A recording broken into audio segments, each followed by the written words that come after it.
है कि राज्य कर्मियों को वेतन भत्ता, पेंशन एवं ग्रेच्युटी आदि केंद्र के कर्मियों के संरूप देने के लिए सरकार नीतिगत रूप से बाध्य नहीं है। मैं सरकार के इस उत्तर को सरकार के 3 दस्तावेज के आधार पर चुनौती देता हूं। मैं सरकार से जानना चाहता हूं कि क्या यह बात सही है कि दिनांक 21/11/97 को बिहार सरकार तथा राज्य कर्मियों के प्रतिनिधियों के बीच में समझौता हुआ, जिसकी कंडिका 7 में निर्धारित है कि केंद्र के अनुसार ग्रुप इंश्योरेंस एवं ग्रेच्युटी देय होगा। नंबर 2, क्या यह बात सही है कि इसी आधार पर दिनांक 2/1/98 के आदेश के गठित फिटमेंट कमेटी के टर्म्स एंड रेफरेंस में यह लिखा गया कि केंद्र के समरूप हूबहू वेतनमान, भत्ते एवं सेवा शर्तें दिए जाने को फिटमेंट कमेटी रिपोर्ट देते समय ध्यान में रखेगी। महोदय, समझौता चाहे किसी निजी 2 व्यक्तियों के बीच का हो या सरकार और राज्य कर्मियों के बीच, उसका मूल्य वही रहता है। समझौता तोड़ने वाले की साख समाप्त हो जाती है। तो मैं जानना चाहता हूं कि अपनी साख बचाने के लिए क्या सरकार समझौता की कंडिका 7 के अनुरूप राज्य कर्मियों को देय ग्रेच्युटी की अधिकतम सीमा को 20 लाख से 25 लाख रुपए दिनांक 1/1/24 से करने का विचार रखती है? यदि हाँ तो कब तक, नहीं तो क्यों? माननीय मंत्री। ये प्रश्न पिछले सत्र में ही ध्यानाकर्षण के रूप में सदन में उत्तरित भी हो चुका था, तो एक तरह से ये तो प्रश्न आना भी नहीं चाहिए था। और माननीय सदस्य ने जो विषय रखा है, जब हम 7th पे कमीशन जब केंद्र सरकार के द्वारा 2016 से लागू किया गया और फिर बिहार सरकार ने उसको 2017 से फिर लागू किया, केंद्र सरकार के कर्मचारियों की पॉलिसी, नीति और राज्य सरकार की नीति में डिफरेंसेस होते हैं, ये हर एक राज्य में। जब गवर्नमेंट ऑफ इंडिया ने पे कमीशन लागू किया तो बिहार सरकार ने भी कैबिनेट के निर्णय के बाद पे कमीशन को लागू किया, और उसी में एक प्रावधान था जो सेंट्रल पे कमीशन था कि अगर हमारा 50% डीए इंक्रीज करता है तो हमारा ग्रेच्युटी को हम 20 लाख से 25 लाख करेंगे। जो माननीय सदस्य ने जो विषय रखा है, मेरा सिर्फ इतना, सरकार सिर्फ क्यों ये बाइंडिंग नहीं है हम पे, राज्य सरकार ने ये निर्णय लिया, अब तो भारत सरकार 8th पे कमीशन पर भी विचार कर रही है, लेकिन वर्तमान में जिस 1997 के पत्र का या एग्रीमेंट का माननीय सदस्य द्वारा जो पूरक पूछा गया है, ये कभी भी स्टेट गवर्नमेंट पर ये बाइंडिंग नहीं है, और स्टेट गवर्नमेंट ने जो तय किया 7th पे कमीशन के अनुरूप जो भी प्रोविजंस हैं वो उनके अपने राज्य कर्मचारियों को दिया जा रहा है। एक और पूछ लीजिए। ये कहना है, माननीय मंत्री जी ने कहा कि ये बाध्यकारी नहीं है, लेकिन ये जो सरकार और कर्मचारियों के बीच ये समझौता हुआ था, ये इनका दस्तावेज, मेरा नहीं। इसके बाद जो फिटमेंट कमेटी के लिए है, ये बिहार सरकार वित्त विभाग का संकल्प है कि राज्य सरकार अपने सेवी वर्ग के केंद्रीय सेवा शर्तों के साथ केंद्रीय वेतनमान, भत्ता एवं अन्य सभी सुविधाएं यथा चिकित्सा भत्ता, यात्रा भत्ता, ग्रुप बीमा, ग्रेच्युटी, मकान भाड़ा इत्यादि केंद्र के अनुरूप स्वीकृत करने के लिए में सैद्धांतिक रूप से सहमत है। माननीय मंत्री जी का जो जवाब था कि सैद्धांतिक रूप से बाध्यकारी नहीं है, तो यहाँ तो ये सरकार का दस्तावेज है, ये सैद्धांतिक रूप से आप सहमत हैं। इसके बाद जो है तो फिटमेंट कमेटी बनी, और फिटमेंट कमेटी की जो रिपोर्ट है, in light of decisions taken by the government of India in September 1997 on scales of pay for central government employees based on the recommendation of the 5th Pay Commission report, the Fitment Committee was required, according to government resolution, to submit its recommendation on revised scales of pay for state government employees effective from 1/1/96. While submitting its recommendations, the committee was required to keep in mind that state government employees getting higher or lower remuneration that central employees will be sanctioned only such scales as being drawn by central government employees. The state government had decided to grant central scales of pay and allowance with central पूरा पूछिए conditions ना। of service and accepted in principle that all facilities like medical allowance, traveling allowance, group insurance, gratuity, house rent allowance, etc. will be provided to its employees as permissible to employees of the Ajay Babu central पूरा government. पूछिए। ये मेरा कागज नहीं है, सरकार का कागज, ये सरकारी दस्तावेज। ऐसा करिए ना, चूंकि आपके पास बहुत सारा डॉक्यूमेंट है, तो माननीय मंत्री जी को दे दीजिए, आपको लिखित उत्तर भिजवा देंगे। नहीं, ये प्रोसीडिंग का पार्ट बने, हम ये नहीं आप तो पढ़ चुके। माननीय अध्यक्ष महोदय, हम ये नहीं कहते कि ये जो आपका कागज है ये आपका दस्तावेज है, आप बढ़ाइए नहीं बढ़ाइए आपका मामला है। आपके पास पैसा नहीं हो, आप कह दीजिए कि हम बैंकरप्ट हम नहीं बढ़ाएंगे, लेकिन आप अपने दस्तावेज को तो एक्सेप्ट कीजिए। इसलिए तो मैं कर रहा हूँ, दस्तावेज मंत्री जी को दे इसको दीजिए, आपको लिखित उत्तर भिजवा देंगे। इसको महोदय प्रोसीडिंग एक मिनट बैठ जाइए, मंत्री जी कुछ कहने वाले। अध्यक्ष महोदय, बैंकरप्ट नहीं है हमारा, तो बजट आकार 23,000 करोड़ से अब 3,17,000 करोड़ तक चला गया है। हमारे हाथ में बिहार सरकार का बजट है जो 2017 का है।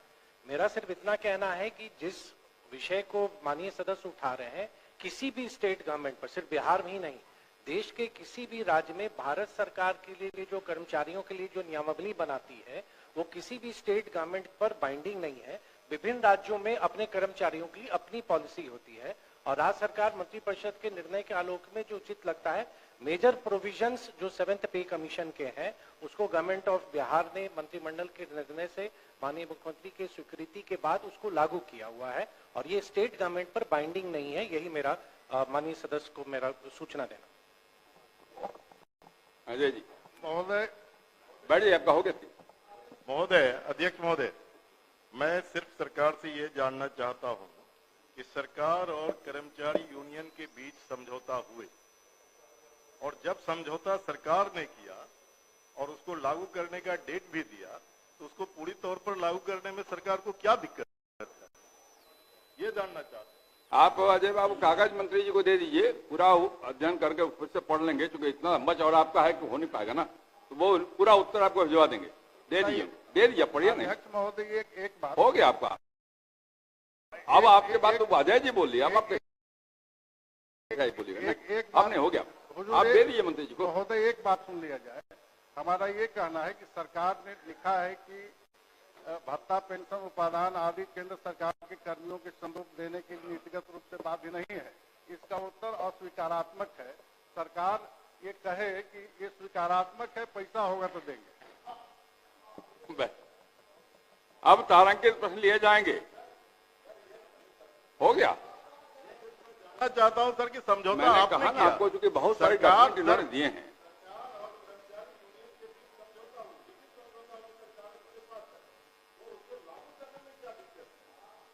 समझौता सिर्फ को दबाने के लिए होता है। अजय जी तो समझौते का कागज उन्होंने पढ़ के सुनाया। बैठ जाइए ना, आप बैठ जाइए, आप पहले बैठ जाइए ना। उन्होंने उसको भी पढ़ के सुनाया, इसलिए मैंने कहा उनको कि सब कागज उनको दे दीजिए और वो लिखित उत्तर उनको भेज। श्री संजीव कुमार, पूरक पूछिए संजीव जी। अध्यक्ष महोदय, मैं जो उत्तर आया है उससे मैं संतुष्ट नहीं हूं। मैं माननीय मंत्री जी से आग्रह करता हूं कि उत्तर में दिए हैं हर जोरावरपुर पंचायत नया गांव है और कोलवारा है और साथ में डोएठा पंचायत है, यहाँ पे बैंक की दूरी 4 से 6 किलोमीटर पे है और वो जो है वहां पे सिर्फ ग्राहक सेवा केंद्र खुला है। उसका एक सीमित दायरा होता है, 10,000 से 25,000 तक का ही ट्रांजैक्शन उसमें होता है।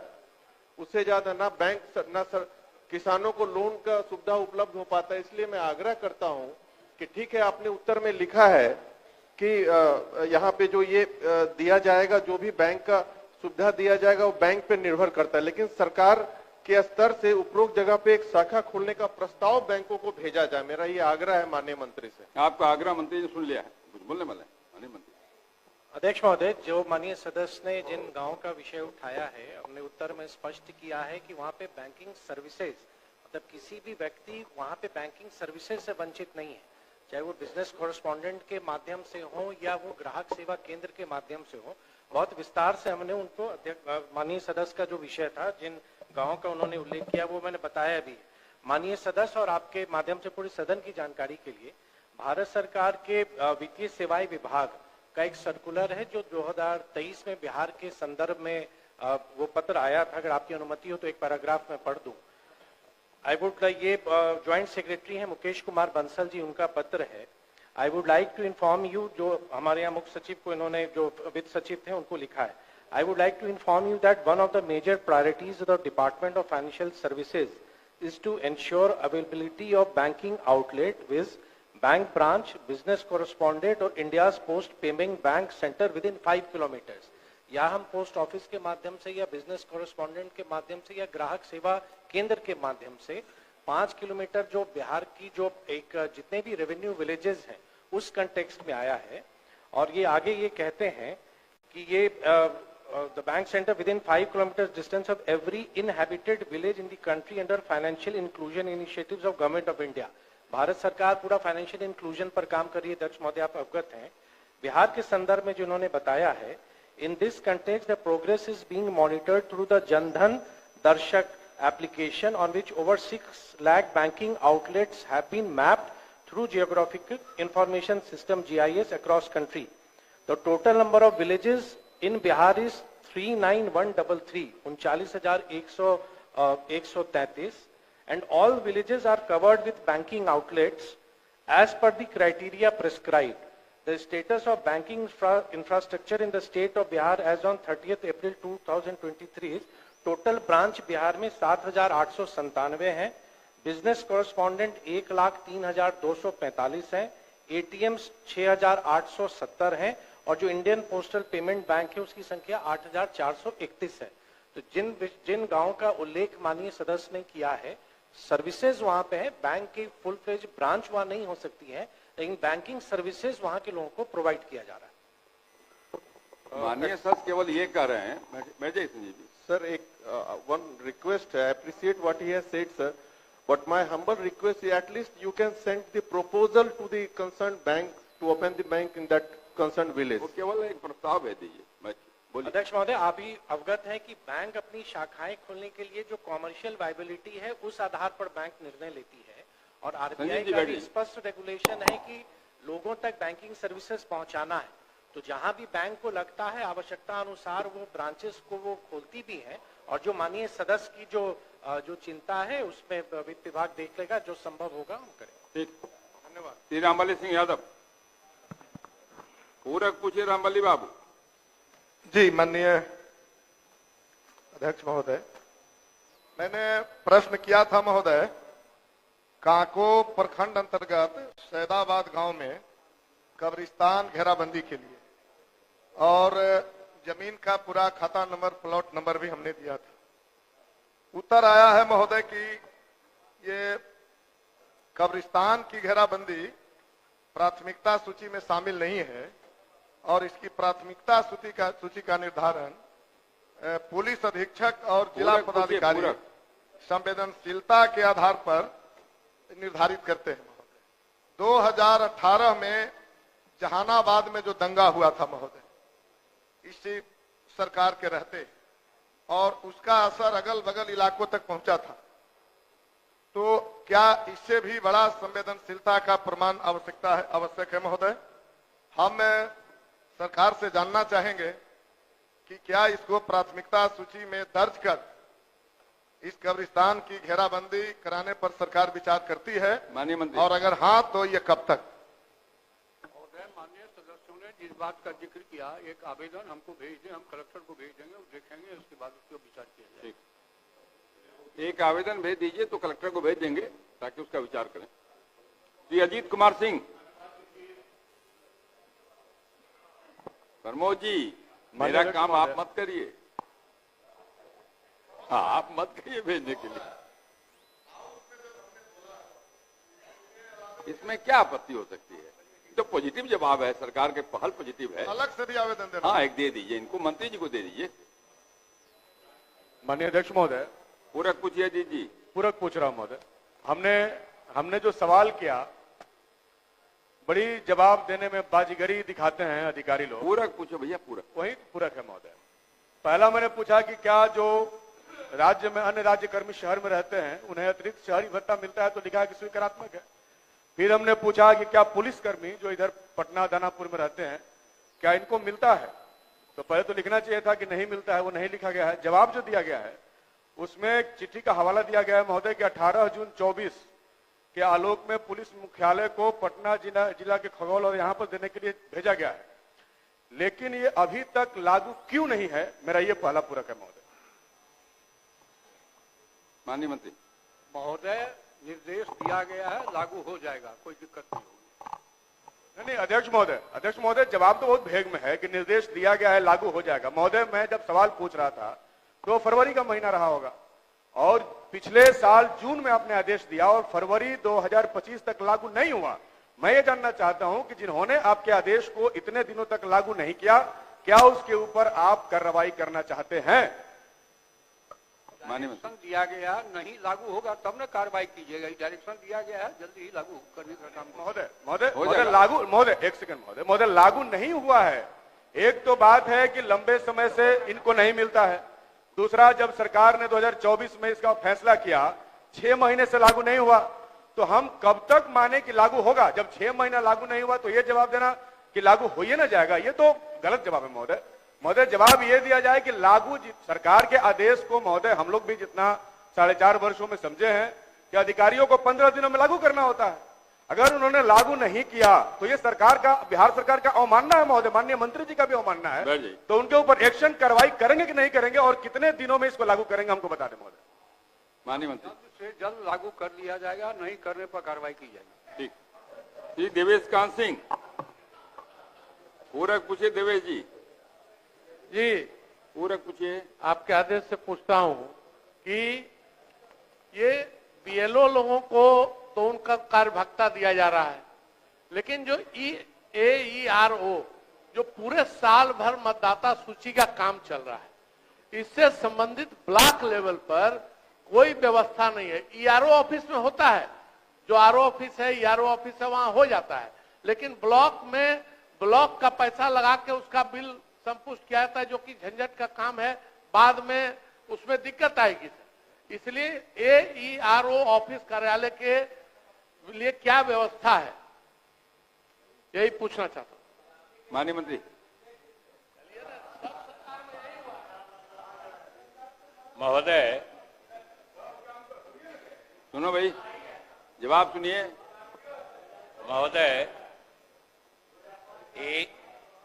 ये जो बीएलओ को भत्ता दिया जाता है, इसलिए कि बीएलओ की जिम्मेदारी है कि वो अपने जो मूल कार्य है उसके अलावा बाकी समय में, जो सब लोग को कम से कम हमारे साथियों को पता है कि बीएलओ प्रायः शिक्षक होते हैं और कुछ दूसरी सेवा से भी होते हैं, उनकी ड्यूटी है कि वो अपना काम करने के पश्चात गांव में घर घर घूम के वो मतलब डेटा कलेक्ट करेंगे या मतदाता सूची को अद्यतन करेंगे, इसलिए उनको भत्ता दिया जाता है। और AERO जो है, ये अपने जितना देर उनका ऑफिस टाइम है, उनको अपने दफ्तर में बैठ कर ही काम करना रहता है, इसलिए उनको कोई भत्ता या टीए नहीं दिया जाता है। ये लोग तो घूम घूम के घर घर जाके न कलेक्ट करते हैं और अपने दायित्व के अलावा करते हैं, और AERO के तो दायित्व में ही शामिल है महोदय, इसलिए उनको नहीं अलग से दिया जाता।